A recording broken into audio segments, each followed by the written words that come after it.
Brian Taylor will pick a book that he thinks is essential reading. He'll make a case for it. And my claim is that To Kill a Mockingbird is just as poignant as the day it was first published, and here's why. The themes, let's think about the themes: racism, injustice, morality. These themes are so right on today. We've made progress, but we all know we have a lot of space to go. What stood out for me and makes this essential reading is the advice that she got from her father. And that advice still sticks out with me today. And it's all about what's relevant today is empathy and understanding. They learned from their dad the importance of, and I love this, I love this part and this quote: until you climb into his own skin and the wall around him, you will never understand a person. You consider things from his side. And people to this day, you may see me as a 6'3" black man, and some people will cross the other side of the street in fear of me, but they really don't know me. And so I think that's what we need today. And this is why this book is essential reading for all of us. It's about kindness, empathy. Brian will make a case as to how the consumer benefits from a podcast when the credibility of podcast hosts are put into question. And my claim is, even if the credibility of the podcast host is put into question, there's still several ways in which consumers can benefit from listening to these podcasts. I'm going to focus on 5 ways. One, me being an educator, I know how important it is what podcasts can do for my learning.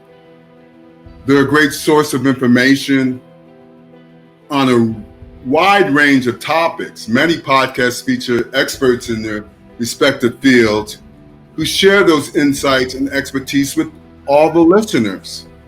This can be a great way to learn new things and stay up to date on current events. Even if the credibility of the host is in question, just think about how convenient it is to listen to a podcast. Unlike the traditional media, podcasts can be listened to on demand, as mentioned before, at any time and in any place. Meaningful youth engagement is essential to delivering effective and principled humanitarian assistance and transforming organization for the better. But how can we motivate the youth of today to get involved? I think there's a couple different ways, with 2 very important ways. One is via education and awareness about the needs and the issues facing communities around the world. I'm not going to name all of them, but there's several issues that are really, really important to young people. One, of course, is poverty that happens around the world, hunger, climate change, health and wellness. There are great examples of young people who we can point to motivate other young people. There's one young lady you probably heard of. Her name is Greta Thunberg.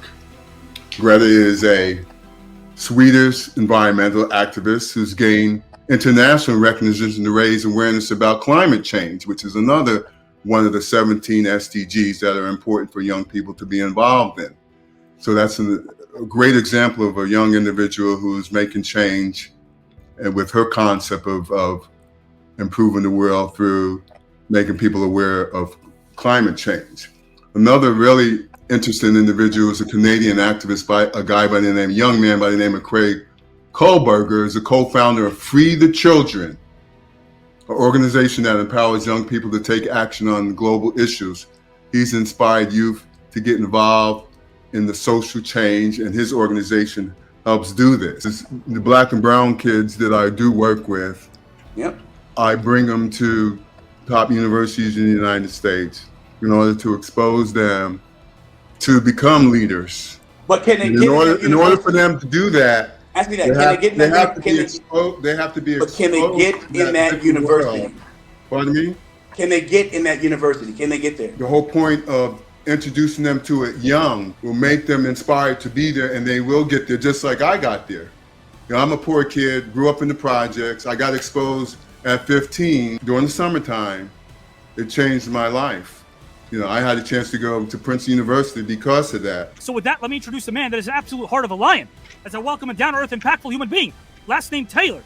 First name Brian. Brian, welcome, my friend. Hey, Avi. You're amazing, buddy. You're amazing. You are. What a writer. You wrote all that great stuff. All the intros are incredible.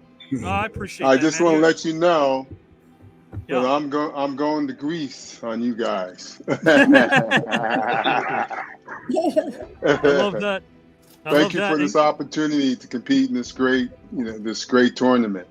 Guys, for those that don't know about Brian Taylor and what he does with education, this man spends his own time, his own dime to do everything he can to help the youth.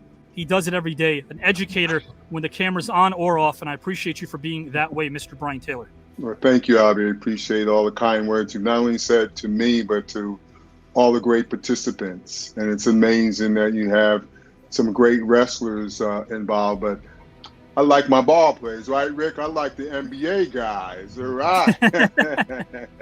Good little to see you, biased BT. here. I'm a Good little to see you. biased here. Merril, if you can you please describe a moment in your life in which you took the time to check the price before making an important decision? The floor is yours, good sir. All right, brother. Well, I call it my first moment of truth in life, actually. I was 8 years old, and I got asked one day what I want to do, what I want to be. I'm 8 years old. I have absolutely no idea what I want to do, what I want to be. But it's the first time that the scope of my little mind had been widened to think of something I would never have thought of. Well, shortly after being asked, what do you want to do, what do you want to be, I went to my grandparents' house. We entered the door, the 2 stairs went up into the kitchen, and I walked in, and I looked to my left, and there it is. The Green Bay Packers are playing on television. Now, it wasn't a big deal the Packers were playing. The big deal was I had never seen football on television. It's the first time I ever saw football on television. I'd been doing that in the backyard, and I had just signed up for it. I now had an answer. I now had an answer for what I was going to do, what I wanted to be. I also heard this when I was a kid, too. One day, a teacher came in the room, and she said, you know what, really important for young kids to have goals and dreams, and you need to pin them up in your room. It's where you start and end your day. And the first time I heard that, I'm like, that's the greatest idea ever. I shared a room with my little brother, so I wasn't going to put anything up on my wall without it coming down.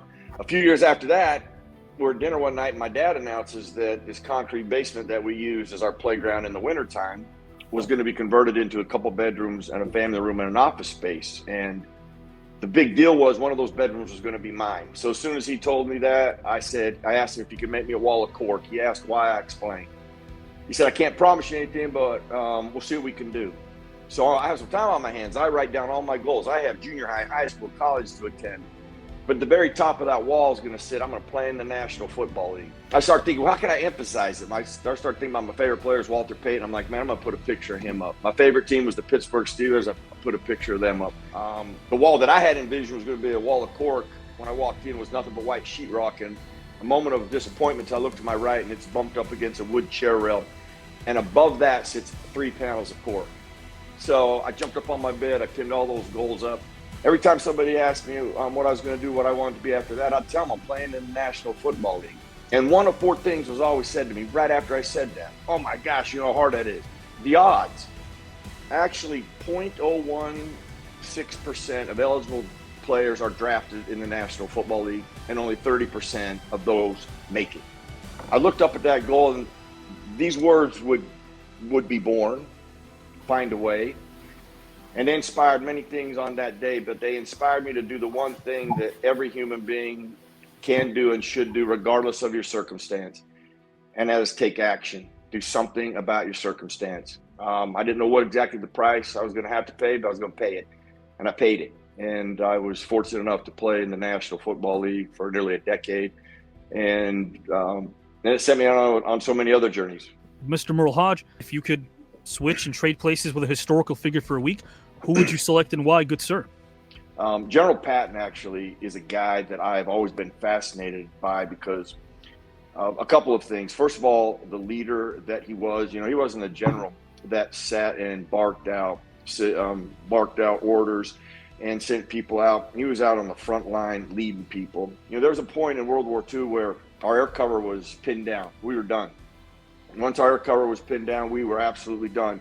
And even our allies who were the closest to freeing up that air, going over and helping try to free up our air cover, all of them said, oh, we can't do that, we can't do that. In fact, General Patton's troops were further away than anybody. They didn't even ask him about it because it wasn't even a possible option in this particular meeting that they had. And he said, I'll do it. And they started to say, well, you can't do it. You're too far away. He goes, listen, I'm already halfway there. They end up freeing the air cover. And actually, that was probably one of the biggest moments in World War II where we ended up winning World War II. My first question officially is what's a live Mad Rewind show look like when the circus leaves the tent? Oh, that's easy. So Brian Callen's got a crazy idea, right? That we would do a show called Acting Off, which is like an improv show. And he started doing the show in Texas. And then he told me about it. And then I told Aries and Brandy and everybody about it. And we were like, great. So that's one show. We're definitely doing that show because it's almost like Whose Line Is It Anyway? But it's done by the MADtv cast. We use the giant screen. It's hilarious. A lot of interactive audience stuff. Very innovative. Second show is a comedy show.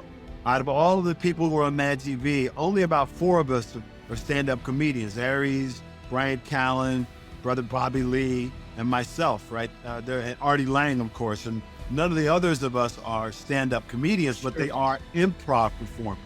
Brandy's an improv performer, Mo Collins, you know what I mean? Michael McDonald. So one show is really leaning towards the improv, that's Acting Off, and all the improv performers. And one show is really leaning towards the stand-up performers. So you really get to showcase both styles of talent that you saw on MADtv. But on MADtv, we just did those monologues, you know, racism versus spam or whatever, you know what I mean? Right, we didn't really get to do stand-up. But in our live show, you get 2 shows and the podcast happening with the full cast. Orlando, your thoughts on this? Do you put away the prep the day of, or do you still work things through? Prep. I mean, look, I don't think that funny is something that can be taught in school. No. I feel like you either are or you aren't. So But there is a foundation though, right, Orlando? I mean, I think there is, but I think that's a writer foundation at the end of the day. Well, that's what I meant. Like, do you, right? as the writer, do you put that stuff away the day you're performing, or do you? No. Okay. I'm always writing. Aries is always writing. Aries is writing on stage. We're writing in the moment. First of all, I never stop writing. That never stops. It's just that you gotta. I agree with Aries. You gotta have a sniff of the room. I've gone in the rooms cold before, but it's more fun when you get a sniff of the room. Sure. You're doing live and in clubs because there's alcohol involved, right? Right. So it's a different game, and you're gonna. And different people receive their comedy differently, different crowds. Look, black people talk back to a movie screen. If you think they ain't finna talk back to you high as hell. Okay? And Latinos having talk, thick skin is a prerequisite for a stand-up. Yeah, and listen, and you get a couple of bald, take no shit white ladies from the Midwest of Texas, they gonna say what they want to say too. So, there's just different personalities that are gonna behave different ways. And if you ain't ready for that, you're gonna have a problem. You need to be able to write on the spot, yes. Of course, you might see something or something happens and that changes how you decided you might have normally started your set. But I don't even go by the same set every show. I don't know what I'm going to say when I get on stage. I got to get on stage and then I say whatever I'm going to say. I really do. But I don't prep that way. If you had a wish list of expectations when it's all said and done regarding this tour, what would it be? My wish list is that the W hotels and the Marriotts allow us to go to all of the cons as cons go around the country every year. Sure. For us to be able to take our Mad Rewind podcast and live tour and go to 8-9 cons a year. At least 5 or 6 would be awesome. We're going to hit Chicago. We're going to hit Seattle. We're just going to go and hit cons and bring our show there and do our podcast. I just feel like right now, the world is such a crazy place and so wildly divisive. Yeah. I'm just excited about the idea of actually getting a chance to perform with Brandy, with Aries, with Will. I never got a chance to do that, right? So the idea that I'm going to get to perform with them in a sketch, it's a dream. Live capacity, and then with Aries in a stand-up, like for me, wow, I can't wait.